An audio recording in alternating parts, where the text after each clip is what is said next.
Baik, Assalamualaikum warahmatullahi wabarakatuh.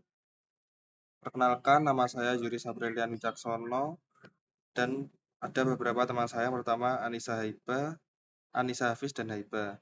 Di sini saya akan menjelaskan tentang indeks dan performance. Yang pertama, sebelumnya kita sudah membuat tabelnya DP Supermarket. Lalu membuat tabel yaitu DT penjualan. Kemudian tampilan tabelnya. Nah, query di atas digunakan untuk membuat tabel yang bernama DT penjualan dengan kode dan kolom untuk menyimpan data transaksi penjualan seperti tanggal transaksi, kode cabang, kode kasir, kode produk, dan informasi lainnya. Lalu kemudian menambahkan saya mengambil data dari tabel TR penjualan dan dimasukkan ke tabel DT penjualan yang sesuai kolom yang cocok. Menggunakan perintah insert into DT penjualan, kemudian select tanggal transaksi, kode cabang, kode kasir, kode item, kode produk, jumlah pembelian, nama produk, harga produk dari TR penjualan. Kemudian select count from data penjualan, yaitu untuk menghitung berapa jumlah. Yang pertama ada 437.000 data. Kemudian mengisikan tabel DT penjumlahan dengan tahun yang berbeda. Nah, di sini diinputkan intervalnya dari 2 tahun.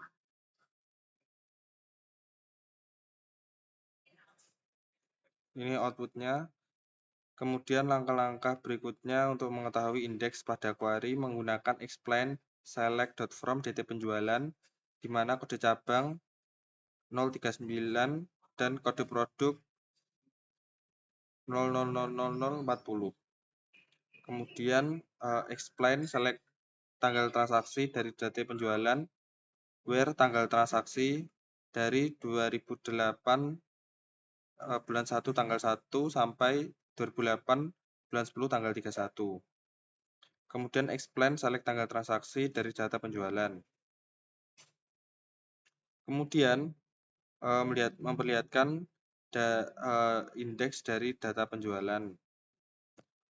Untuk pengujian menggunakan query yang besar dan berat, yakni menggunakan query ini select tp.kode cabang, tp kode kasir sama dengan sum jumlah pembelian dikalikan harga berlaku cabang.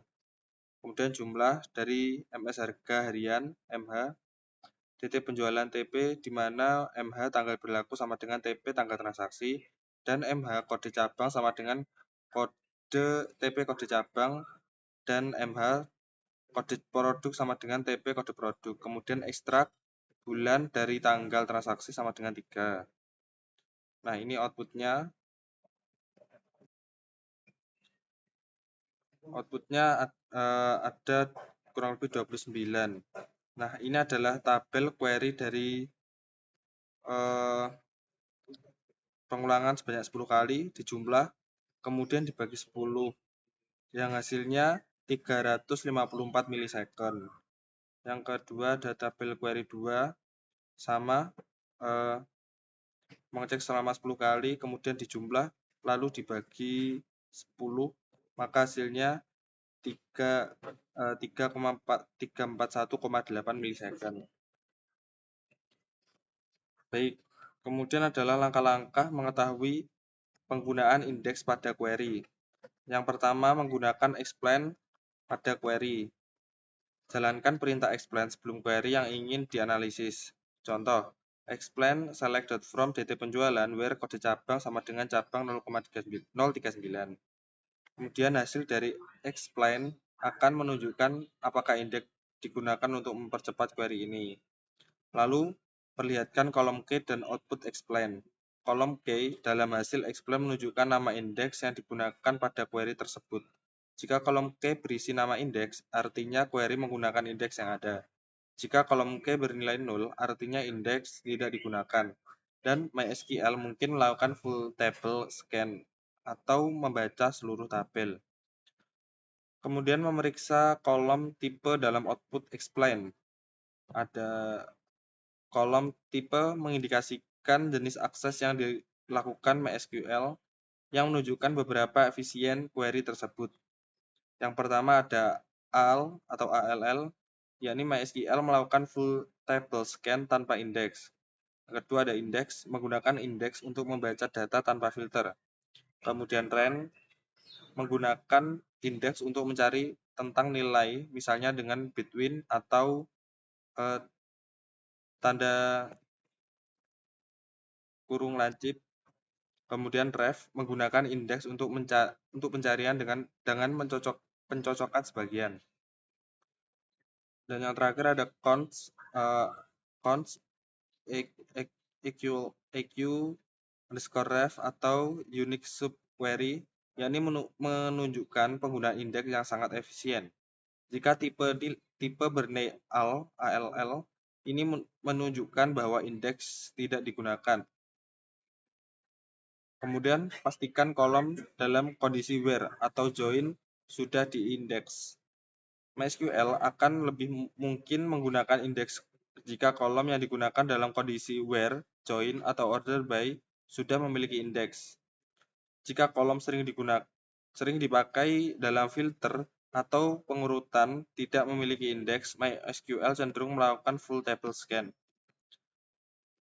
Kemudian menggunakan indeks hints untuk menguji indeks. Jika ada beberapa indeks dan ingin menguji apakah indeks tertentu akan digunakan, kita bisa menggunakan indeks hints seperti use index, force index, atau ignore index. Contoh, select.from pelanggan use index idx nama, where nama Ahmad. Hal ini akan membantu untuk memastikan apakah indeks akan dipanggil dalam query. Dan yang terakhir, ada mengamati penggunaan caching. Kadang-kadang MySQL mengoptimalkan query dengan menggunakan cache, terutama untuk data yang sering diakses, memastikan bahwa indeks pada kolom yang sering digunakan dapat meningkatkan peluang indeks yang dipanggil. Baik, sekian penjelasan dari saya. Kurang lebihnya mohon maaf. Wassalamualaikum warahmatullahi wabarakatuh.